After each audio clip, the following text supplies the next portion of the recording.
예, 지난 회에 이어서 두 번째 만민중앙교회 이재록 목사 편입니다. 이게 무한 단물이죠. 뭐든 다 고칠 수 있는 권능의 단물이라고 되어 있는데 뿌렸는데도 목이 낫질 않고 계속해서 이런 흉한 목소리로 여러분을 만나뵙게 됐습니다.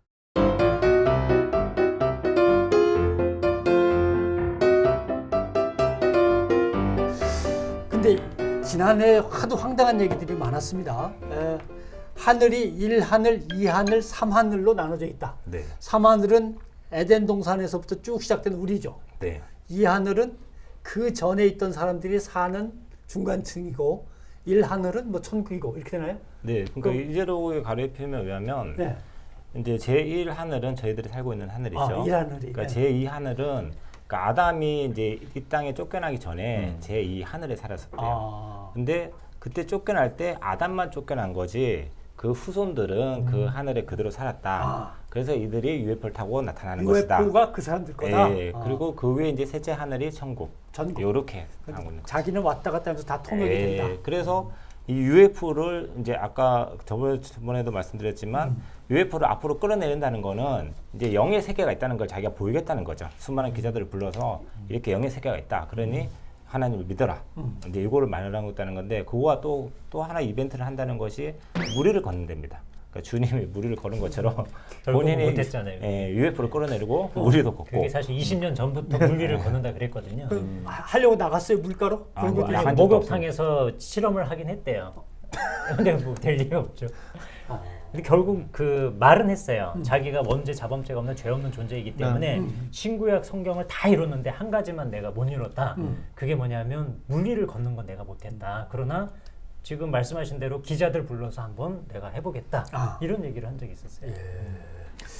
그리고 11조 같은 경우는 그러면 교회 재정은 좀 넉넉한 편입니까? 아니면 이재록 쪽으로 다 가서 없습니까? 어떻게 되는 겁니까? 네, 그 11조에 대해서는 저번에 제가 말씀 못 드린 게 하나 말씀을 드리는데요. 그러니까 그 만민교회 일반 일꾼들, 그러니까 초신자가 아닌 일꾼들은 이재록 씨가 성령 하나님이라고 했기 때문에 이재록 씨를 하나님으로 생각하고 거기다 11조를 냅니다. 그러니까 저도 그 서걸 11조를 거기다 드렸었는데요. 그러니까 그런 걸 사기를 친 거죠. 그러니까 본인이 하나님이 돼서 성령 성도들 11조를 받아가는 이런 잘못된 관행인데 그래서 빨리 고쳐져야 된다고 생각합니다. 그리고 지금 교회가 정상적인 상황이면 이 정도 11조를 걷고 헌금이 들어오면 충분히 유지가 가능합니다. 하지만 이재록 씨나 교회 측근들은 이 재정을 하나님 나라를 위해서 정말 규모 있게 이렇게 쓰는 것이 아니라 어떤 성전 건축으로 인한 낭비, 또 선물, 또 다른 방송에 대한 가다 투자 이런 것들로 인해서 제가 알기로는 재정에 그렇게 여유가 있지 않은 걸로 알고 있습니다. 그 황당한 교리를 주장하면서 네. 신도들의 헌금을 편취하면 네. 사기라는 판례들이 있거든요. 네, 맞습니다. 제일 대표적인 게 이제 영생교, 네. 그 다음에 천존회, 네. 다미선교회. 근데 이제 황당한 교리라는 것을 어디까지 얘기할 것인가라고 했을 때 법원이 일관되게 황당한 교리라고 한 게 종말의 일자를 특정하는 거, 네. 그 자신을 하나님이라고 하는 거. 네. 근데 이거는 해당이 될 것 같아요. 자신을 신격화하면서 네. 동시에 그 신격화한 것으로 신도들의 헌금을 편취했으니까 그 기존에 나와 있던 여러 가지 판결문대로 따라가면 네. 충분히 좀 승산 있는 싸움이 아닐까라는 생각이 그러니까 자기가 인간이 아닌 다른 존재라고 할 것이냐 아니면 인간인데 내 몸속에 하나님이 침림했다 그러죠. 그걸 친히 임하셔서 요 안에서 살고 계신다. 그러니까 이제 정명석 때 있었지만 내가 쓰다듬는 게 아니고 하나님이 쓰다듬는 거니까 라고 이제 사람들을 갖다 속이는 그런 방법인데 법적으로도 아슬아슬할 것 같기도 하고. 이 사람이 2017년도 5월경에 그 사람이 양평에도 기도 초소가 있어요. 그 겟세마네 기도원인가요? 네, 맞습니다. 네, 겟세마네 기도원이라는 데가 있는데 여기서 임재쇼를 해요. 하나님이 이 자리에 지금 임재했다. 근데 그 좌석 배치를 보면 이재록의 오른편 두 자리가 비어 있어요. 그러니까 여기에 이재록이 저다. 제가 앉아 있으면 이 왼쪽에 이재록의 오른편에 좌석이 있는데 두 자리 비워놓고 자기가 여기 앉아 있는 거예요. 그리고 이 사람이 이재록의 왼쪽에서 여기서 대언을 해주는 거예요. 지금 하나님이 내려오셨어요. 당회장님 왼쪽에 오른쪽에 지금 앉아 계세요 이렇게. 그러니까 이 현연한 거예요 이 사람은. 그러니까 어떤 영이 임재했다는 정도가 아니라 이 사람의 실체 자체가 성령이다라는 메시지를 계속 주고 있다라고 보여요.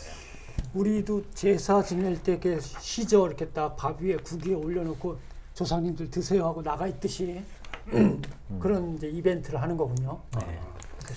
자, 이재록 씨의 황당 이벤트부터 지난해 계속 이어지다 보니까 정작 프로필을 제대로 소개를 못 드려서 송구스럽습니다. 태어나기는 1940 몇 년생인 것 같은데요? 43년생이에요. 43년생. 예. 그러면 75. 정명석하고 나이가 뭐 그냥 고만고만 비슷한 것 같네요. 아, 그러면 1943년생. 예. 프로필 보니까 전남 무안에서 3남 3녀 중에 막내로 태어나서 자라기는 전남 장성군에서 자랐고 결혼 후에 7년간 질병을 앓았고 누나의 권유로 부흥성회에 참석한 후에 목사에게를 걸었다. 이렇게 되는군요. 그럼 신학교는 성결신학교. 성결신학교. 당시에, 예성. 그때 당시에 이제 교단이 2개였던 걸로 알고 있고요. 그리고 지금은 사라진 교단, 통폐합되면서 사라진 교단 쪽으로 그렇게 저는 지금 알고 있고 신학교 재학 도중인 82년도에 서울 구로구 구로동 구로공단에서 개척을 한 걸로 알고 있거든요. 재학 중에. 예, 그러니까 이제 만민중앙교회는 구로를 크게 벗어난 적이 없었던 거죠. 그 계속해서. 구로, 예, 구로. 신대방 대방을 왔다 갔다 예, 갔다 예. 하면서 그 안에서. 네. 지난주에 말씀드린 것처럼 신학교 도중에서도 계속해서 신비주의 현상 때문에 이단성 혐의가 있었고 1990년 5월에 이제 이단 문제로 소속 교단에서 목사 파직이 되거든요. 네. 그때 당시 소속 교단이 예수교 대한성결교회 총회였고요. 그리고 파직이 되고 제명당하고 본인이 예수교 대한연합성결교회라는 새로운 교단을 만들게 되죠. 그리고 자기가 총회장이 되고요. 예. 예를 들면 지금 성결교는 두 개죠. 네. 기독교 대한성결. 여기 네. 조금 규모가 크고 네. 그다음에 예수교 대한성결. 네. 근데 이건 자기가 쫓겨나서 네. 따로 세운 게 예수교 대한연합성결. 예. 그리고 본인이 직접 총회장이 됐고 네. 이후에 연합성결교 신학교를 세웠죠. 신학교도 세우고. 예. 지금 총장이 예전에 서울여대 총장이었던 정모 씨예요. 예? 그 양반이? 서울여대 총장이었는데 왜 거가 있어? 워낙 여기 오래된 잔뼈 굵은 신도입니다. 지금 여기 연합성결교 신학교의 총장으로 있습니다. 그 교회, 기도원, 뭐 또 선교원 따로 있고 그 대충 기억나세요? 뭐 있는지는? 네, 말씀하신 대로 기도원 있고 만민성교원 있고 신학교 있고. 신학교도 따로 이제 세운 네. 거고. 그럼 그 신학교 출신은 만민교회에서만 계속 왔다 갔다 하나요? 그 네, 안에서만? 일반인들은 잘 알지도 못하고 올 수도 없고 그 안에서 이제 순종 잘하고 명종 잘하고 본인들 말 잘 따라줄 수 있는 친구들을 키워서 소위 지교회 소위 말하는 지교회들이 지교회. 있습니다. 전국에 지교회가 몇 개나 되는 겁니까? 1만여 개 지교회라고 하는데 전 세계적으로. 그런데 제가 생각할 때는 그거는 아주 과대포장한 것 같습니다. 그 홈페이지를 보면요. 네. 12개 지성전, 43개 교회 정도 되는 것 같습니다. 국내의 경우요. 예. 해외로도 뭐 30몇 개국 뭐 자랑할 때는 막 그러는 것 같던데요. 아르헨티나 우리가 안 가본 나라들을 주로 얘기하던데. 그러니까 우리가 상식적으로 생각했을 때 만약에 1만여 개 지교회 있다 그러면 거기에 있는 대표 목사님들이나 일꾼 한 명씩만 와도 10,000명입니다. 근데 생신이나 이때는 꼭 다들 오는데 대부분 보통 뭐 30명에서 많으면 100명 정도. 그러니까 그 1만 지교회라는 것이 제가 볼 때는 아주 가장된 표현일 것 같습니다. 그럼 이재록 씨의 신앙적인 행적에 대해서 신학교에서는 안 가르치지만 대학에서 저널리즘을 공부할 때는 꼭 이분을 가르칩니다. 그 유명한 1995년 99년에 MBC PD 수첩 사건. 엄청났죠. 그때 계셨어요? 네, 그때는 그 없었어요. 이후 사건. 그때는 예. 초신자였습니다. 5월에 사건이 터졌고 9월에 들어가신 거예요. 안 그랬으면 여의도에서 만날 뻔했네. 자, 그 사건을 이제 얘기를 해줘. MBC PD 수첩이 이재록 목사의 추한 모습들을 네. 그대로 담으려고 했던 거죠. 네, 그렇죠.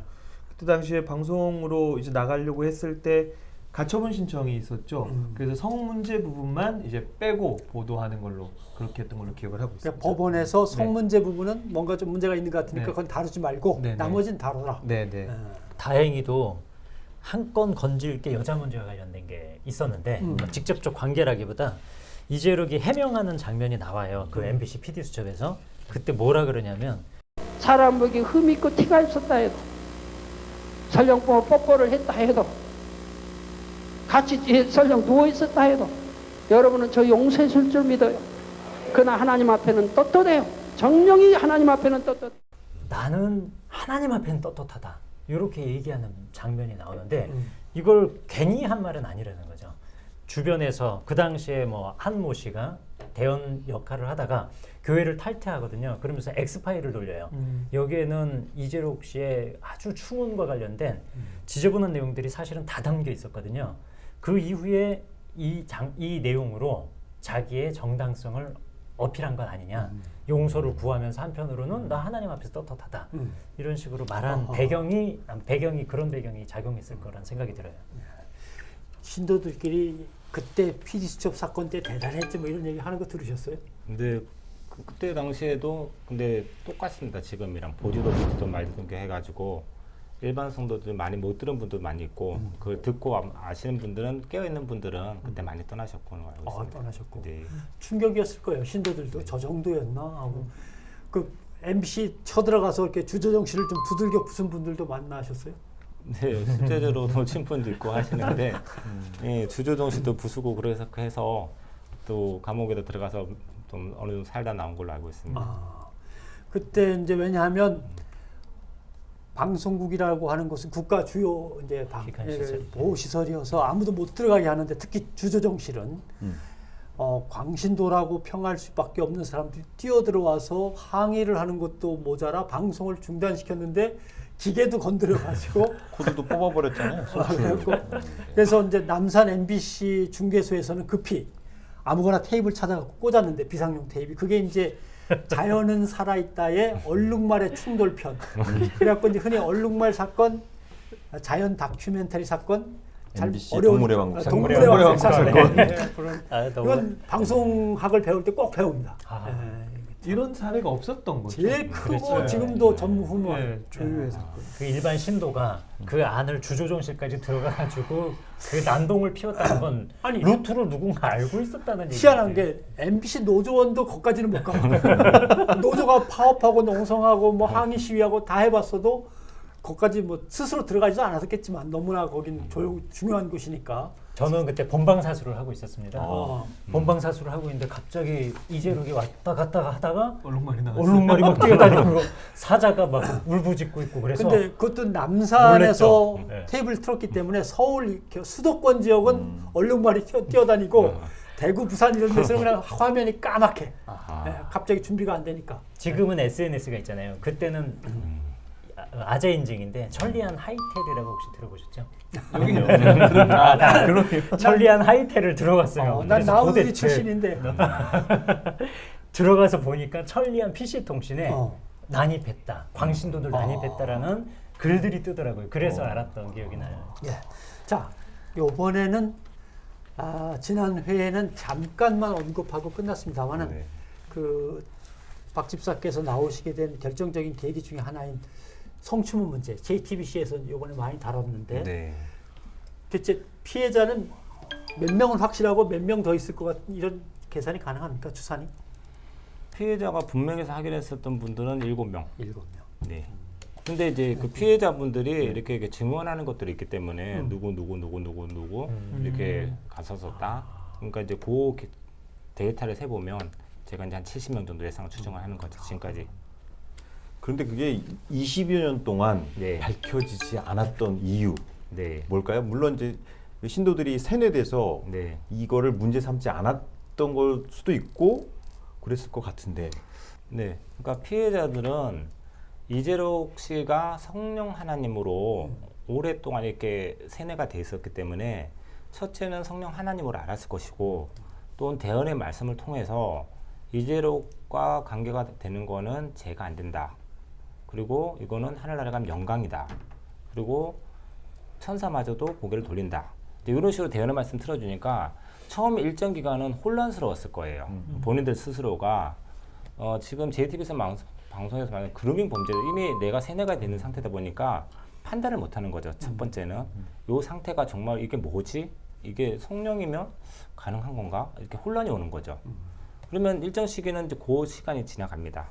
그리고 이제 두 번째는 그것이 이제 계속 반복되니까 뭔가 좀 이상하다는 생각이 들죠. 아무래도 이게 반복이 되고 하기 싫은데 강권에서 하고 그러다 보니까 이제 이 이재록이나 대연의 말씀을 통해서 협박이 들어옵니다. 자, 여기 기도처라는 예를 들어 강당동 아파트면 아파트에 왔다 간 사실을 절대 말하지 말아라. 이거를 말을 하게 되면 실제로 죽은 사람들이 몇 명 있어요, 자매들이. 그 사람들 예를 들면서 요 비밀을 누설했기 때문에 죽었다. 뭐 병으로 죽거나 병으로, 그렇다 네, 하더라도 병사. 이걸 연결시켜서 얘기하는 거죠. 또 뭐 부모가 뭐 사업을 하면 사업이 어려워진다.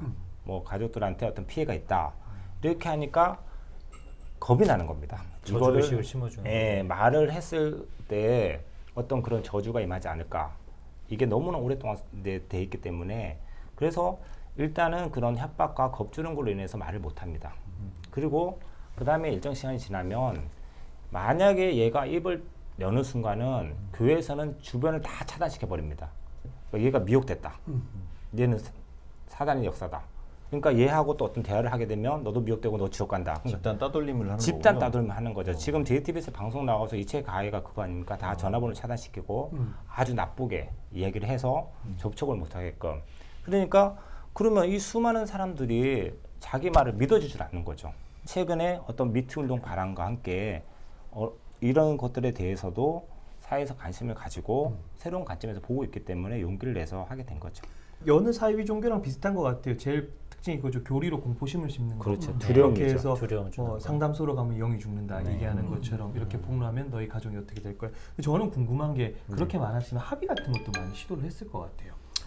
지금 현재는 이 JTBC 사건은 잘은 모르지만 저는 합의가 아직 전혀 안 하는 걸로 알고 있고 그러니까 이제 여성분들도 꼭 진실이 밝혀져서 많은 분들이 그러니까 많은 성도들을 깨우기를 원하세요. 이 집단 사이비에 갇혀 있는 성도들이 이런 소식들을 알고 정말 그 사람이 성령 하나님이 아니고 정말 일개 사이비 목사도 저는 표현하고 싶지 않은데 그냥 일개 인간 정말 사기꾼 중에 사기꾼 그런 사람으로 인식이 돼서 거기서 탈출하기를 원하는 거죠. 많은 성도들이.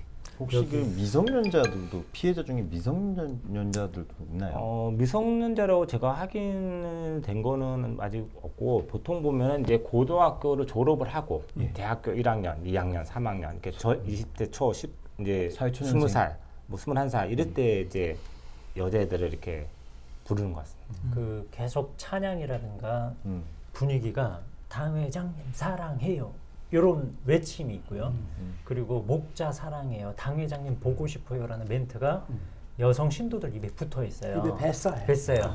그런데 이재록 당회장이 전화를 하리라고는 상상도 못할 시기에 20대 초반의 애들이 여기서 지속적으로 자라온 20대 초반의 애가 전화를 받았는데 이재록 목자예요.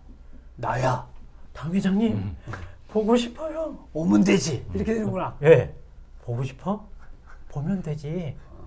와. 그때 택시를 타고 반드시 오라 그러고 카드 쓰지 말고 현찰 내고 오라 그러고 이런 정확한 지침을 내요. 아니라 카드라고 하는 거는 어떤 몇 시에 남으니까. 어떻게 만났는지에 그렇죠. 대한 흔적 때문에. 피해자들은 그렇게 주장을 하고 그리고 그런 오랜 동안에 부도덕한 문제에도 불구하고 터지지 않았던 이유 중에 가장 중요한 것 중에 하나가 이 독특한 교회 조직이라고 보거든요. 한 7,000명에서 10,000명 정도 추산을 해요. 뭐 13만이라는 보도도 있는데 거의 그렇게 되지 않고요. 그 정도 신도들 중에 약 한 200명 정도가 직간접적으로 생계와 연결이 돼 있어요. 교회 측 생계와요. 그러니까 여기는 신앙의 터전인 동시에 이들에게는 생계의 터전인 거예요. 그래서 당회장의 그 이재록 씨의 부도덕한 문제가 발생을 해도 내가 잃을 게 없는 사람은 터뜨릴 수가 있는데 너무 많은 거예요. 관계된 일들이. 그러니까 그러니까 그거를 폭로를 할 수가 없는 구조예요. 그리고 두 번째 문제는 같은 성범죄에 노출된 여기는 머리급이라고 하거든요. 지도자들을 머리급 인사들 중에 같은 성범죄에 노출된 사람들이 저는 많을 거라고 봐요. 그러니까 이재록 씨만 문제가 아니라 그 하부 구조에 뭐 교육자급에서든 어떤 급에서든 같은 성범죄에 노출이 됐기 때문에 이재록 씨의 문제에 대해서도 당당하게 외칠 수 있는 사람이 정말 부족하다는 생각이 드는 거예요. 세 번째는 아까 말씀하신 저주의식. 근데 그 궁금한 거는 이재록 목사한테 불려가서 뭔가 성적인 뭐가 있었다. 두 사람 사이에 또는 어떤 여성들이. 네. 그러면 교회 내에서 그 사람들에 대한 인식이나 뭐 이런 것들은 어떤 겁니까? 성적인 관계를 했다고 해서 일반 성도들은 잘 모릅니다. 일단 모르고. 철저하게 보안을 붙여졌기 때문에 일반 성도들은 지금도 아직도 기도처 아파트가 있는 존재 자체를 모르는 사람도 있고 믿지 이재록이가 않을 지금 거예요. 구속되어 있는 것도 모르는 사람도 있고 신문에 방송에 그렇게 나갔는데 이게 하도 보지 마라 듣지 마라 하고 보면 미혹받고 지옥 간다 하니까 너무 세뇌된 성도들은 그걸 안 봅니다. 이재록 씨가 매주 강단에 섰으면 표가 네. 나는데요. 네. 사실 구속되기 전에 2~3개월에 한 번씩 강단했어요. 그만큼 제가 보기엔 건강이 안 좋아진 건데 그거를 뭐 건강 안 좋아졌다고는 얘기 안 하겠죠. 기도하고 기도하러 있다. 갔다 말이 예, 그랬죠. 그런 얘기를 예, 하죠. 기도처에 기도하고 있다. 예. 그래서 이번 주 6월 첫째 주 이번 주가 아니군요. 6월 첫째 주 만민중앙교회 주복 당회장님 동정이 떴어요. 제가 한번 읽어보겠습니다.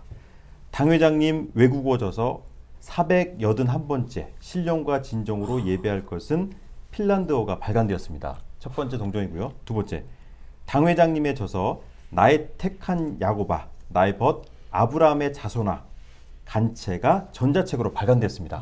두 번째 동정이고요. 세 번째 동정은 당회장님 신앙 칼럼이 크리스찬 신문과 조선일보, 중앙일보, 동아일보, 한국일보, 서울신문, 한겨레신문, 경향신문, 한국경제신문, 시사뉴스 등에 매주 정기 게재되고 있습니다. 광고를 낸다는 뜻인가요? 네, 항상 주보에서 이렇게 광고를 합니다. 아무 일 없었다는 듯이 네, 당회장 동정을 그러네요. 싣고 있어요. 구속 기소됐습니다가 아니라. 책 얘기 나오니까 생각나는데 네. 책이 한번 나오면 굉장히 많이 팔려요. 그러니까 예를 들어서 찾아봤는데 죽음 앞에서 영생을 맛보며라는 책이 87년도에 나왔거든요. 명저죠. 네.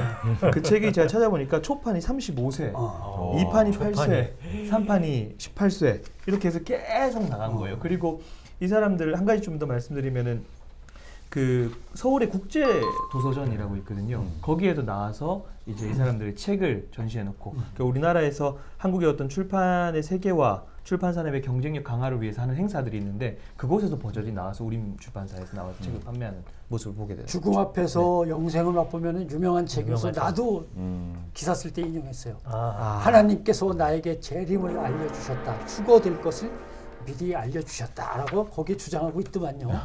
그 책에서 되게 유명한 문구가 하나 있어요. 그게 이제 초판하고 4판에서 내용이 달라진 건데 거기 신비 체험을 많이 하다 보니까 초판에서는 자기가 이재록이 천국에서 남자 키가 180이고 여자 키가 160이라 그랬거든요.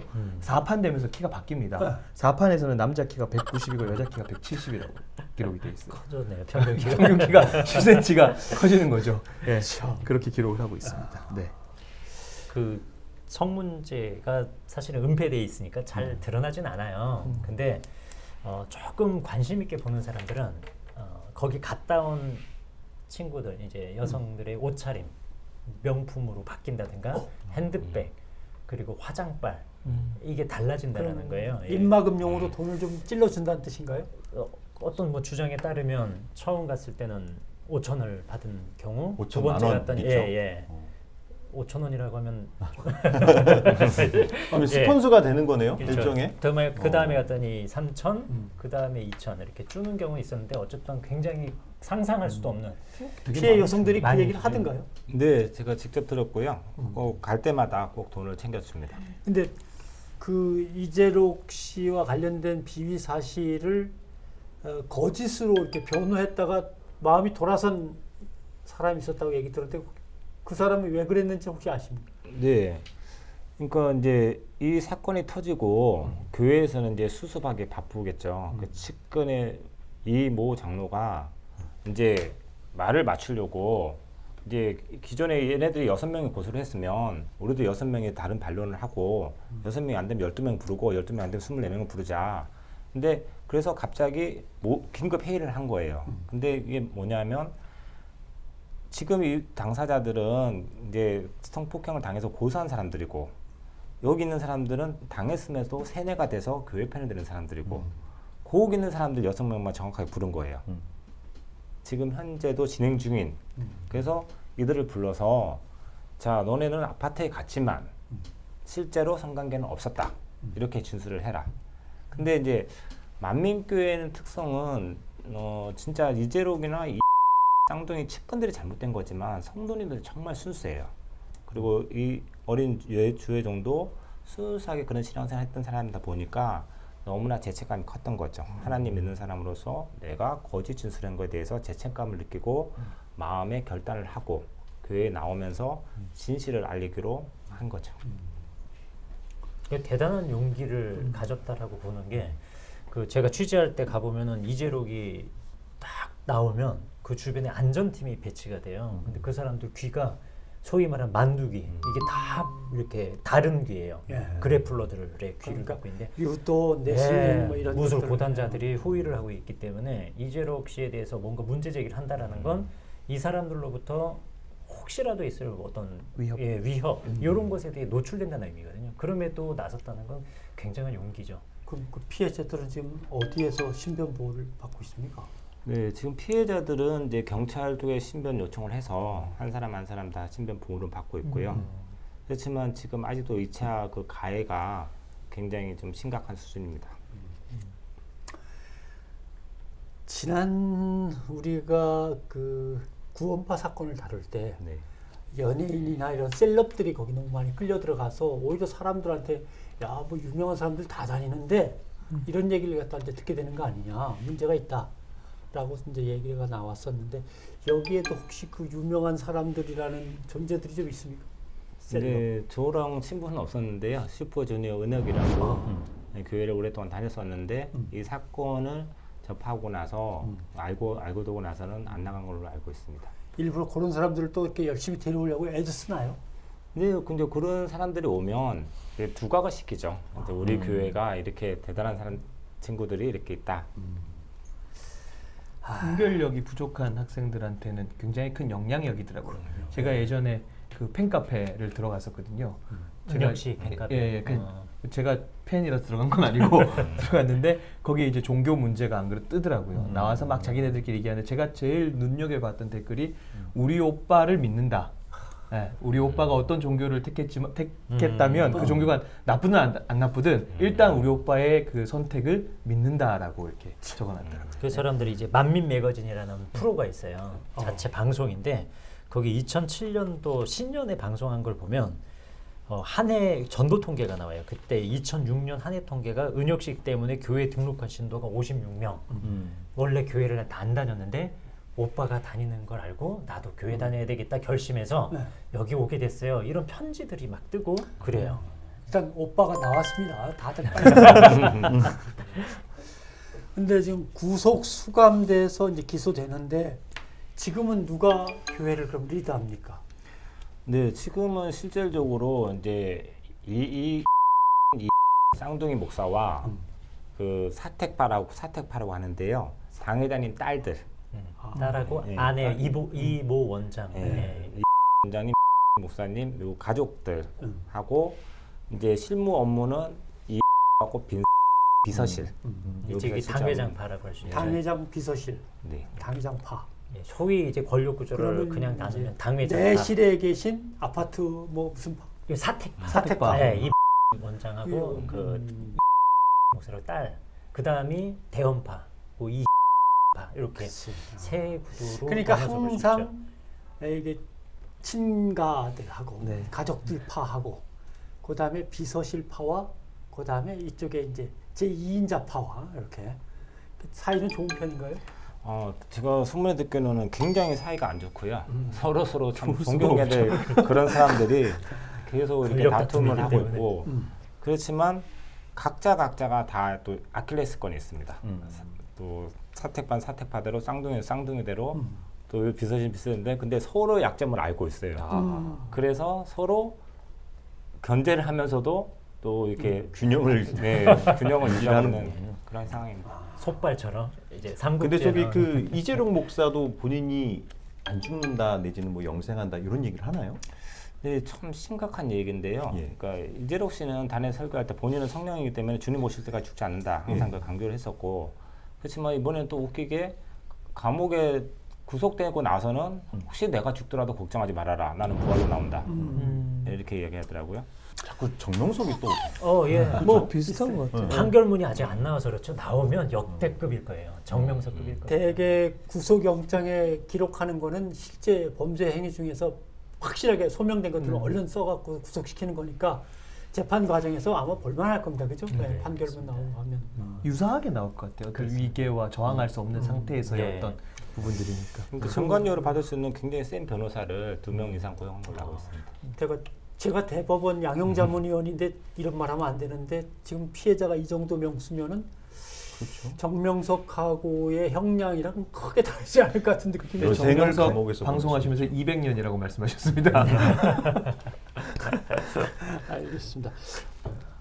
정말 고생도 많으셨고 이런 것도 많으셨는데 이렇게 다시 환한 얼굴로 자신 있게 과거를 떨쳐버리고 오신 거 정말 반가웠는데 마지막으로 하고 싶은 이야기 뭐 남으신 거 있으면. 네.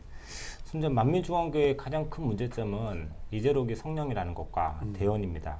이로 인해서 수많은 성도들이 돈을 뺏기고 또 거기 가서 봉사를 하고 젊음을 바치고 결혼도 못하고 너무나 다들 어렵고 피폐해진 상황들입니다. 제 주변에도 파산자들이 너무 많고 교회 만민중앙교회 다녀서 저는 이제라도 정말 만민중앙교회 이재록 를 비롯해서 측근들, 머리끝 목사들 정말 성도들에게 사죄를 하고 하나님 앞에 회개하고 진실을 알려서 이제라도 정말 성도들이 바른 신앙을 할 수 있는 이제록 사이비를 하나님으로 모시는 그런 신앙이 아니라 하나님 주님 바라보는 참된 신앙을 했으면 좋겠습니다. 네, 알겠습니다.